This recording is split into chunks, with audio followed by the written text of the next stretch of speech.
할렐루야. 3월 5일 수요일 새벽 기도를 시작하겠습니다. 사도신경으로 우리의 신앙을 고백합니다. 나는 전능하신 아버지 하나님 천지의 창조주를 믿습니다.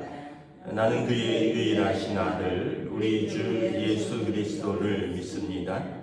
그는 성령으로 잉태되어 동정녀 마리아에게서 나시고 본디오 빌라도에게 고난을 받아 십자가에 못 박혀 죽으시고 장사된 지 사흘 만에 죽은 자 가운데서 다시 살아나셨으며 하늘에 오르시어 전능하신 아버지 하나님 우편에 앉아 계시다가 거기로부터 살아있는 자와 죽은 자를 심판하러 오십니다. 나는 성령을 믿으며 거룩한 공교회와 성도의 교제와 죄를 용서받는 것과 몸의 부활과 영생을 믿습니다. 아멘. 찬송가 28장 찬양하시겠습니다. 찬송가 28장입니다.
신약성경 요한복음 18장 15절에서 27절까지 말씀입니다.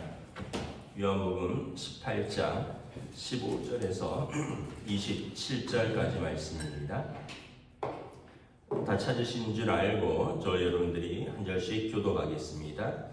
시몬 베드로와 또 다른 제자 한 사람이 예수를 따르니 이 제자는 대제사장과 아는 사람이라 예수와 함께 대제사장의 집들에 들어가고 베드로는 문 밖에 서 있는지라 대제사장을 아는 그 다른 제자가 나가서 문 지키는 여자에게 말하여 베드로를 데리고 들어오니 문 지키는 여종이 베드로에게 말하되 너도 이 사람의 제자 중 하나가 아니냐 하니 그가 말하되 나는 아니라 하고 그때가 추움으로 종과 아래 사람들이 불을 피우고서 서서 쬐니 베드로도 함께 서서 쬐더라.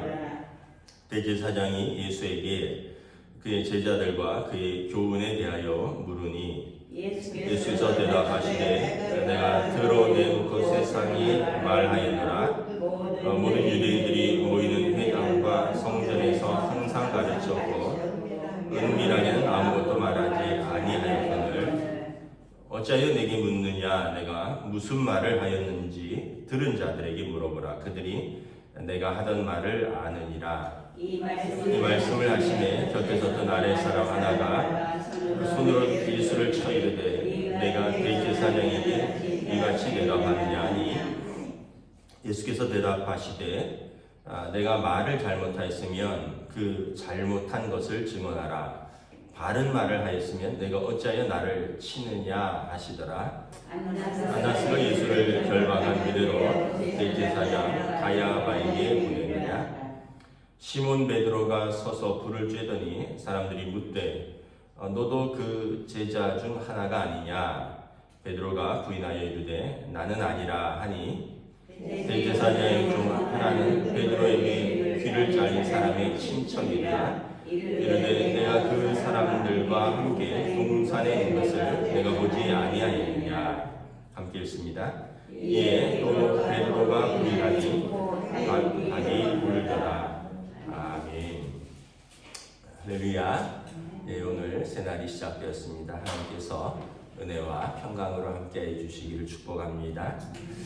예수님께서 잡히셔서 대제사장 안나스의 집으로 이제 이송이 됩니다. 여기 보면 대제사장이 두 명이 있어요. 25절에 보면 24절에 보면 안나스가 예수를 결박한 그대로 대제사장 가야바에게 보내니라. 그러니까 이 안나스가 대제사장인데 가야바는 또 누구냐? 가야바는 사위입니다. 안나스는 장인이고 원래 대제사장은 이제 율법에 의하면 직계 장남이 이렇게 세습하도록 되어 있습니다. 딸은 안 돼요. 그러니까 이게 잘못됐다는 걸 알 수 있고 또 하나는 생전에는 한 명만 있을 수 있습니다. 근데 지금 생전에 두 명이 있는 거예요. 그러니까 만약에 안나스가 죽으면 안나스의 아들이 대제사장이 되는데 살아 있는데 될 수는 없다는 거죠. 그러니까 지금 이게 자기들도 율법을 어기고 있다는 것을 알 수 있습니다. 예를 들어서 대제사장의 제일 첫 대제사장이 아론인데 아론이 이제 첫째 아들과 둘째 아들이 죽었거든요. 그럼 셋째 아들 엘르아살이 대제사장이 되는데 아버지 아론이 죽었기 때문에 엘르아살이 대제사장직을 세습하는 건데 아버지 아론도 살아있고 대제사장 엘르아살도 대제사장을 이제 아들이 세습했다면 두 명이 대제사장이 되는 거죠. 그러니까 이게 지금 어떤 종교적인 타락을 보여주는 좋은 예입니다. 자기들도 율법을 안 지키고 있다. 과거 이제 중세에 보면 교황이 두 명도 있다가 세 명도 있다가 서로를 폐위시키고 동로마 제국의 교황도 있고 서로마 제국의 교황도 있고 서로마 제국에서도 두 명의 교황이 있고 서로가 아니다라고 부정하고 막 그럴 때가 이제 극심한 그 중세의 그 종교적인 암흑기였거든요. 그러니까 지금 예수님 시대가 이렇다는 것을 지금 한 예로 잘 보여주고 있으니 이 사람들이 자기들도 율법을 지키지 않으면서 하는 재판이 이제 이것이 불법이라는 것을 잘 보여주죠. 예수님을 이제 잡아서 일단은 먼저 그 장인인 안나스의 집으로 데려갑니다. 근데 베드로와 다른 제자가 따라 들어왔다라고 되어 있습니다. 17절에 보면 문 지키는 여종이 베드로에게 묻습니다. 너도 이 사람의 제자 중 하나가 아니냐 하니까 베드로가 그냥 얼떨결에 나는 아니라 예수님을 부인하죠. 이게 이제 그때가 그 6월절 요 때니까 이제 요 무렵입니다. 지금 이 무렵. 그러니까 음력으로 유대력으로 1월이니까 양력으로는 이제 3월 말 4월 초쯤 되는데 추우니까 이제 밖에서 불을 쬐고 있는데 또 누가 물어요. 너도 또 이 사람의 제자가 아니냐? 25절에 보면 시몬 베드로가 불을 쬐더니 또 너도 그 사람이 아니냐? 이 알아본 사람이 하나는 베드로에게 귀를 잘린 그 말고의 친척이라는 거죠. 예수를 잡으러 갔던 사람 중에 한 명이라는 것을 알 수 있습니다. 그러니까 베드로가 제일 앞에서 귀를 쳤으니까 베드로 얼굴을 알아보는 겁니다. 오늘은 여기는 두 번밖에 되어 있지 않지만 다른 본문에 보면 이제 또 여종이 또 묻습니다. 너 사투리를 보니까, 너 방언을 보니까 갈릴리 사람이 분명하다. 너 그 예수와 함께 있는 것을 우리가 보고 너도 그 말투를 쓴다라는 거죠. 우리가 이렇게 딱 말투 들으면 알잖아요. 경상도 사람인지 전라도 사람인지. 그러면 사람들이 야, 너 말투 들으니까 그 지방 맞네. 그런 데다가 우리도 너를 본 적이 있다. 너 예수의 제자 아니냐라고 물은 거예요. 그러니까 그때는 베드로가 뭐라 그랬냐면 알지 못할 뿐만 아니라 저주를 했다 그랬어요. 그러니까 이제 베드로도 그 순간에는 뭐랄까 이제 살고 싶은 본성이 앞서서 뭐 여러 가지 뭐 생각, 믿음을 이 살고 싶다라는 본능이 더 앞섰다는 것을 알 수가 있죠. 참 어떻게 보면 예수님께서 미리 말씀하셨어요. 내가 다 굴기 전에 내가 3번 나를 부인하리라. 근데 베드로는 사실 항상 제일 앞장서서 행동하고 말하던 분이었죠. 사람들이 나를 누구라 하느냐 할 때 주는 그리스도시요 살아계신 하나님의 아들이십니다라는 신앙 고백도 베드로가 있고요.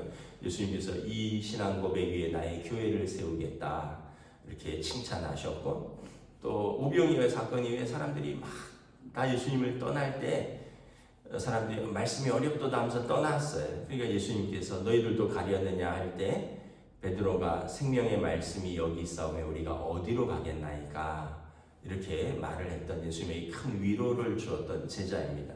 다 떠난다 그러는데 생명의 말씀이 여기인데 우리가 어디로 가겠습니까? 또 예수님께서 내가 가는 곳을 너희가 따라오지 못한다라고 마지막에 말할 때 사람들이 예수님이 어디로 가느냐 할 때 베드로가 우리가 죽기까지 주를 따르리이다 이렇게 했던 사람이란 거죠. 그러니까 베드로의 믿음을 의심하는 건 아닌데 이렇게 때로는 우리의 생존 본능이 우리의 믿음보다 더 강하게 우리를 압박할 때가 있다는 거죠. 그래서 이게 우리의 시험입니다. 이게 우리의 시험이에요. 이스라엘 백성이 광야 길을 나서는데 하나님께서 10가지 재앙으로 바로를 꺾는 것을 보셨어요. 또 홍해 바다를 가르고 이 물을 마른 땅같이 건너는 것도 다 봤습니다. 그런데 당장 먹을 게 떨어지니까 야, 우리를 왜 애굽에서 죽게 내버려 두지? 왜 우리를 이끌어내서 이 고생을 시키느냐? 애굽으로 돌아가자 막 이러면서 또 하나님과 모세를 원망하기 시작합니다. 이 사람이 굉장히 우리가 약한 존재, 연약한 존재라는 걸 우리가 인정을 할 때 우리는 회개할 수 있습니다. 나는 안 그래. 이렇게 베드로도 장담했거든요. 근데 장담하는 게 결국은 우리의 믿음이 아니라는 게 우리의 연약함을 우리가 이제 할 수 있어야 돼요. 그래서 베드로가 우리의 이 연약한 믿음의 표본을 잘 보여주고 있습니다. 뭐 저나 여러분들도 그럴 수 있잖아요. 가끔 가다가 중요한 순간에 되면 믿음이 작동 안 할 때가 있잖아요. 뭐 대부분 어떤 때입니까? 제가 잘은 모르지만 아마도 돈 문제가 아닐까 싶어요. 돈 문제가 개입되면 믿음에 기반한 사고나 선택이라기보다는 이익에 기반한 사고나 선택을 할 때가 많거든요. 다른 일도 있겠지만 또 아마 이렇게 생명을 위협받는다거나 이러면 우리가 믿음에 기반한 사고나 선택보다는 우리 본성에 기반한 사고나 선택을 한다는 거예요. 근데 예수님께서도 이 베드로를 이렇게 다 알고 계셨고 나중에 베드로를 품어 주셨습니다. 그래서 베드로가 나중에 성령 충만하죠. 그리고 나서는 예루살렘 교회를 세우고 순교합니다. 유명한 영화 있죠. 코바디스. 코바디스는 주여 어디로 가시나이까라는 뜻입니다. 이제 그 영화상에서 베드로가 예루살렘 교회가 핍박을 받을 때 거의 모든 제자들이 다 흩어집니다. 사도들만 남고 다 흩어지는데 이제 예수님의 제자 야고보는 칼에 순교하고 헤롯이 또 제자들을 잡아서 감옥에 가두고 베드로와 요한을 감옥에 가두기도 하고 막 이러면서 핍박이 극심해질 때 이제 영화상에서 이거는 이제 시나리오죠. 베드로가 이제 떠납니다. 떠나는데 그때 이제 예수님을 만나요. 예수님께서 베드로를 이렇게 만나니까 베드로가 묻습니다. 코바디스 주여 어디로 가시나이까? 그랬더니 예수님께서 네가 힘들다고 떠난 내가 예루살렘 교회에 십자가를 지러 간다. 그랬더니 이제 베드로가 주여 제가 다시 돌아가겠습니다 하고 이제 돌아가죠. 그리고 베드로가 이제 순교하는, 그러니까 아마 어떤 요런 내용을 모티브로 해서 만든 영화 같아요. 이제 그 부분은 실제 장면이 아니라 극적 장면이죠. 베드로가 이제 이후에는 떠난 적이 없어요. 그런데 얼마나 두렵겠습니까? 동료는 칼에 죽고 자기도 감옥에 갔다 오고 극심한 박해 가운데서 베드로가 이제 순교하기까지 이제 교회를 지키고 또 믿음을 지킬 수 있었던 것은 아마 이 연약함의 세 번의 부인 속에서 예수님이 찾아오셨잖아요. 그리고 다시 베드로를 세워주시죠. 내가 나를 사랑하느냐? 내 양을 치라, 내 양을 먹이라. 베드로에 대한 사랑, 주님의 또 베드로를 믿어주신 또 성령의 임재, 이 모든 것들이 다시 이렇게 베드로, 이 연약한 베드로를 다시 세웠던 것을 볼 수가 있습니다. 이러면서 이제 이 재판이 이렇게 불법이라는 걸 보여주는데 일단은 불법이라는 것은 밤에 체포했다는 거죠. 밤에 체포하는 것은 이제 이 밤에 체포, 신문, 구금 이 자체는 다 불법입니다. 야밤이라는 것은 23절에 보면 때리죠.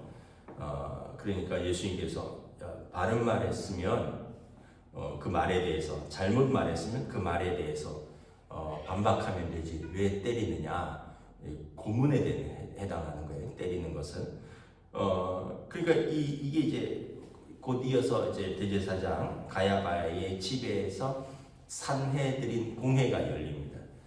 이제 유대의 최고 법정인데 불법 체포, 구금, 때리는 것, 이 모든 것이 다 이제 불법이었고, 또 하나는 무엇보다 자기들 자체가 대제사장이 2명이었고 율법을 지키지 아니하고, 결국은 예수님은 하나님의 뜻에 따라서 이제 십자가에 달리시는데 거기에 이제 악하게 쓰임 받은 사람들이 있다는 거예요.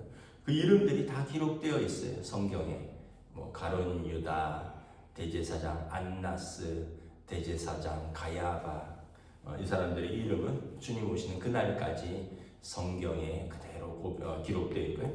본디오 빌라도, 그는 무죄라 하고도 석방하지 않고 예수님을 십자가에 못 박도록 내줬던 우리 본디오 빌라도에게 고난을 받으사 주님 오시기까지 신앙 고백으로 계속해서 그의 이름이 예수님을 사형 언도한 총독으로서 이름이 불려지고 있고, 반면에 아리마대 사람 요셉이라든가 또 니고데모 같은 사람들은 예수님의 시신을 이렇게 수습하여 장례를 치는 사람들, 막달라 마리아라든가 요한나라든가 수산나라든가 그 마리아, 또 다른 마리아라든가, 이분들은 예수님의 무덤을 찾아갔던 그 여인들, 향유옥합을 깨뜨렸던 여인들 이름들이 이렇게 기록되는 것을 바라봅니다. 우리가 순간순간 하는 선택들이 있는데 이 선택들은 다 하나님 앞에서 판단을 받을 것입니다. 가까이 있는 사람들에게 판단받을 것이고, 또 역사 속에서 판단받을 것이고, 최종적으로 하나님 앞에서 판단받을 것입니다. 그때 우리가 어떤 선택을 해야 되느냐, 항상 사람들의 시선보다도 또 내 본성보다도 우리가 믿음의 선택을 하는 것이 가장 옳은 선택이다. 때로는 내 이익을 포기할 수도 있고요, 손해볼 수도 있고, 또 때로는 사람들의 비난을 받을 수도 있지만 이것이 하나님 보시기에 옳은 선택인가, 이것이 내가 믿는 예수 그리스도에 대한 올바른 고백과 그의 합당한 선택인가를 우리가 생각하는 것이 성도들의 선택이다. 왜냐하면 이것은 다 나중에 하나님 앞에서 판단받을 것이고, 가까이는 여러분들의 가족들이 우리 부모님은 또는 우리 누구는 올바른 믿음의 선택을 했다라는 판단을 할 것이고, 또 나아가서 우리가 함께 신앙생활하는 성도들, 또 우리 주변에 있는 사람들이 믿음의 선택을 했느냐 아니면 믿음을 저버리는 이익을 따른 선택을 했느냐를 그분들이 판단할 것입니다.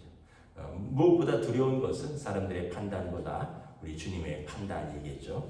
그래서 저와 여러분들이 오늘도 여러 가지 선택들을 할 텐데, 우리들이 하는 선택은 무엇보다 오늘 우리가 믿는 믿음에 기반한 선택을 할 수 있기를 우리 주님의 이름으로 축복합니다.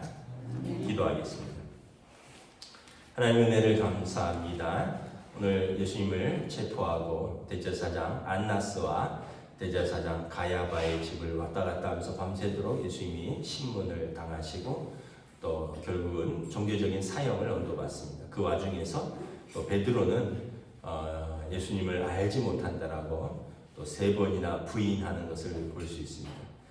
참으로 우리들은 삶에서 어떤 위기 상황에서 또는 우리의 이익 상황에서 우리는 어떤 선택을 하는가, 우리가 참으로 스스로를 위한 본성적인 나의 이익 또 나의 어떤 생존을 위한 선택을 할 때가 많이 있습니다.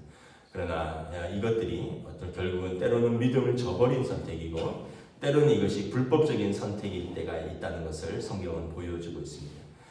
오늘 많은 사람들이 지금 종교적인 이름으로 하나님의 아들을 재판하고 있을 뿐만 아니라 심지어 베드로도 자신의 믿음을 저버리는 것을 보면서 우리가 얼마나 연약한 존재인가, 우리가 얼마나 불의한 존재인가, 예수님의 십자가에 정함이 없다면 우리가 하나님 앞에 설 수 없는 사람들이라는 것을 다시 한번 깨닫고 늘 겸손하게 성령님의 인도하심 가운데 우리가 믿음의 선택을 하며 하나님의 선하신 뜻을 구하는 하나님의 자녀들로 성령님 이끌어 주시옵소서. 감사를 드리오며 우리 주 예수 그리스도 이름으로 기도드리옵나이다. 아멘. 하늘에 계신 우리 아버지의 이름을 거룩하게 하시며 아버지의 나라가 오게 하시며 아버지의 뜻이 하늘에서와 같이 땅에서도 이루어지게 하소서.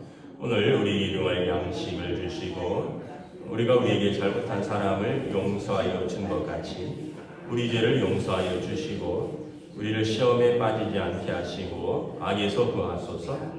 나라와 권능과 영광이 영원히 아버지의 것입니다. 아멘.